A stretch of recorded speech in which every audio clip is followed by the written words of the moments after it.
அன்பான மக்களே, உங்கள் அனைவருக்கும் அன்பின் வாழ்த்துதல்களை நான் கூறிக்கொள்கிறேன். இன்றைக்கு ஒரு சின்ன விஷயத்தை உங்களோட பைபிள்லேருந்து ஷேர் பண்ண போகிறேன்.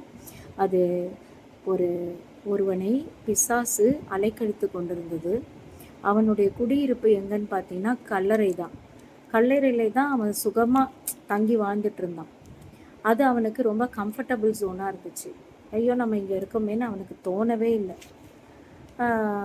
அவன் என்ன பண்ணிட்டு இருந்தான், கல்லுகளாலையும் அவனையே காயப்படுத்திக்கிட்டு இருக்கான். நமக்கு காயம் வருதுன்னு கூட தெரியல.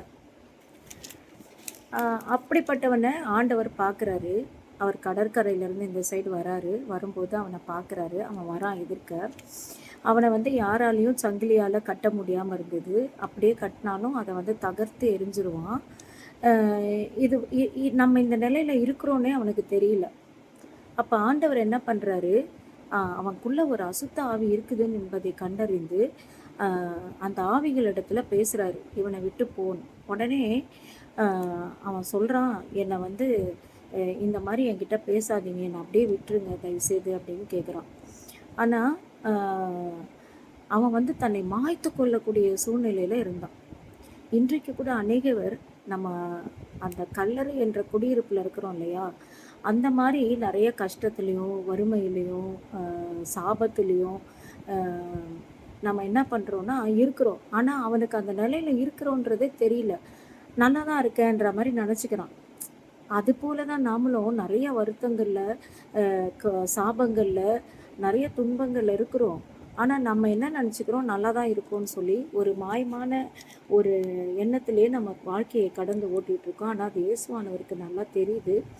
அவர் என்ன பண்ணுறாரு, அந்த சாபங்களிலிருந்து, வறுமையிலிருந்து, நோயின் பிடியிலிருந்து, அந்தகார சக்தியின் பிடியில் நம்ம ஏக்கி கொண்டிருக்கிற அந்த அந்த வல்லமையிலேருந்து நம்மளை விடுவிக்கணும்னு சொல்லி அவர் என்ன பண்ணுறாரு, நமக்குள்ளே இருக்கிற அந்த அந்த இயக்கி கொண்டிருக்கிற அந்த வல்லமை என்ன பண்ணுறாரு, அவர் அதிகாரமாக வெளியே போன்னு சொல்கிறாரு. சொன்ன உடனே அந்த ஆளுடைய உடலில் இருந்த ஆவிகள் அனைத்தும் வெளியே போச்சு. உன் பேர் என்னன்னு கேட்டுறாரு. அவன் பேரை சொல்கிறான். அது கடலில் இருக்கிற பன்றிகள் இடத்துல போய் விழுந்தது. அப்புறம் அவன் சுகமாயிட்டான். அப்போ சொல்கிறான், ஆண்டவரே, அப்போ தான் வாழ்க்கையினுடைய மறுபக்கத்தில் ஜீவன் இருக்குதுன்ற ஒரு விஷயத்தையும் அவன் பார்க்குறான். அப்போது ஆண்டவர்கிட்ட சொல்கிறான், நான் உங்களோடே வந்துடுறேன்னு. ஆண்டவர் சொல்கிறாரு, வேணாம், நீ உங்கள் வீட்டாரோடையும் ஜனத்தாரோடையும் போய் இரு. அப்போ அதுலேருந்து அவன் தெக்கப்போலி அப்படிங்கிற ஒரு பட்டணத்தில் போய் ஆண்டவரை பற்றி சொல்ல ஆரம்பித்தா, சுற்றுப்புறத்தாரில் எல்லாருக்கும் அவனை பார்த்து ஆச்சரியமாக இருந்தது. ஐயோ, கல்லறையில் இருந்தவனாச்சு. அதுபோல் இன்றைக்கி கல்லறை என்கின்ற அநேக பழக்க வழக்கங்களினால், மாம்ச இச்சைகளினால், வறுமையினால், பணம் நம்மக்கிட்ட வராமல் இருக்கிற என்ற கஷ்டத்தினால, நம்ம குடும்பத்தில் நிறைய இழப்புகளினால் நம்ம கஷ்டப்பட்டு கொண்டிருக்கலாம். ஆனால் அது கஷ்டம்னே நமக்கு தெரியாமல் இருக்கலாம். அது ஒரு சாபம் என்று தெரியாமல் இருக்கலாம்.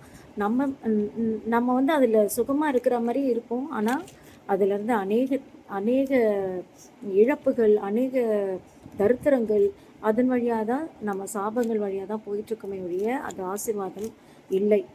இன்றைக்கு அப்படிப்பட்ட ஊழியத்தை ஆண்டவர் செய்தார் பார்த்தீங்களா. அன்னைக்கு பிசாசின் பிடியில் அகப்பட்டவர்களை அநேக பேர் அவர் விடுதலை பண்ணார்ல, விடுதலையின் ஊழியத்தை அவர் செய்தார்ல, அசுத்த ஆவிகளின் அந்தகார சக்திகளின் வல்லமையில பிடிப்பட்டவங்களுக்கு சுகத்தை தந்தார்ல, அதுபோல் இன்னைக்கு அசுத்த ஆவிகளின் பிடியில் சிக்கி மாம்ச இச்சையின்படி நடக்கிற ஒவ்வொருத்தருக்காகவும் இன்றைக்கு விசேஷமாக நாம் ஜெபித்து ஆண்டவர் அந்த சுகத்தை கொடுத்த போல வாழ்க்கையின் மறுபக்கத்தை காண கர்த்தர் உதவி செய்வாராக. ஜெபம். அன்பும் இரக்கமுள்ள நல்ல தகப்பனே, வாழ்க்கையில் ஜீவனுள்ள ஒரு பகுதி இருக்குது என்பதை நீர் எங்களுக்கு தெள்ள தெளிவாக சொல்லியிருக்கிறீங்க. நாங்கள் யாருடைய கண்ட்ரோல்னால் இயக்கப்பட்டு கொண்டிருக்கிறோம்? எங்களுக்கே இந்த சாபம், எங்களுக்கே இந்த நஷ்டம், எங்களுக்கே இந்த தொடர்ந்து இப்படிப்பட்டதான கஷ்டமான காரியங்களை எங்களை பின்தொடர்ந்து வருகிறது அப்படின்னு பார்த்தா, யாரோ ஒருத்தர் எங்களை இயக்கி கொண்டிருக்கிறாங்க. அந்தகார வல்லமையில் நாங்கள் இயங்கி கொண்டிருக்கிறோம். எங்கள் மனக்கண்கள் திறக்கப்படவே இல்லை. அந்த பக்கம் ஒரு ஜீவன் இருக்குது என்பது எங்களுக்கு தெரியவே இல்லை.